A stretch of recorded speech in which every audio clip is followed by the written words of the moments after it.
Днес ще ви представим един интериор с падащо легло, решен в два цвята, в перлено, именело и в един тъмносив дървесен декор.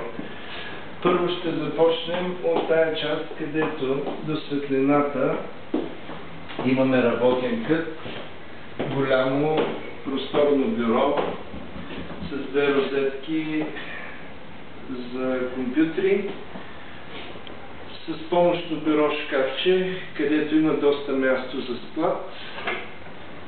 Тъй като всичко по желание на инвеститора е с пуш бутони, ножицата не е автоматична с амортисьор, а с закачане, затова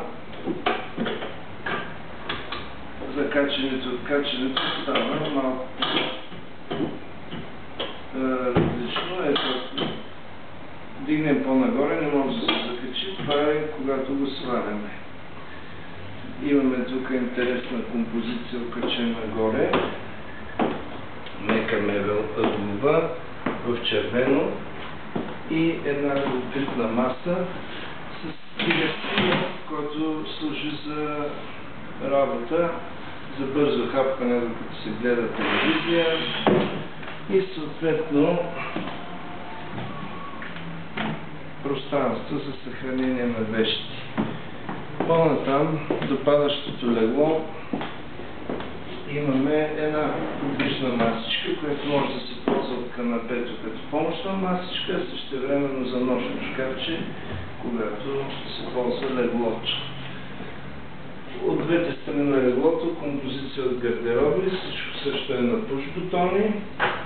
От другата страна гардероба е с отделение за окачване на дрехи и съответно отделение за сгънати дрехи. Тук шкаф, в който се събират всички устройства за аудио, звуково и видео изображение, а долу за склад. Съответно, леглото отново е с традиционните колани, за да може да прибира багажа с малка ракла и в случая, за да е изравнено с гардеробите, вградена библиотека. Съответно, локално осветление от двете страни, LED диодно, което е икономично с дълъг живот на лампите и понеже не нагрява, може въобще да не се гаси.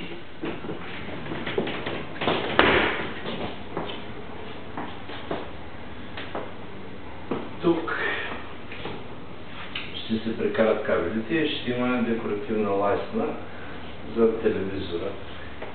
Тъй като това е трети собственик, много важно, когато човек купува такъв апартамент или прави ремонт, всички промени от този тип да се филмират, да се снимат или да се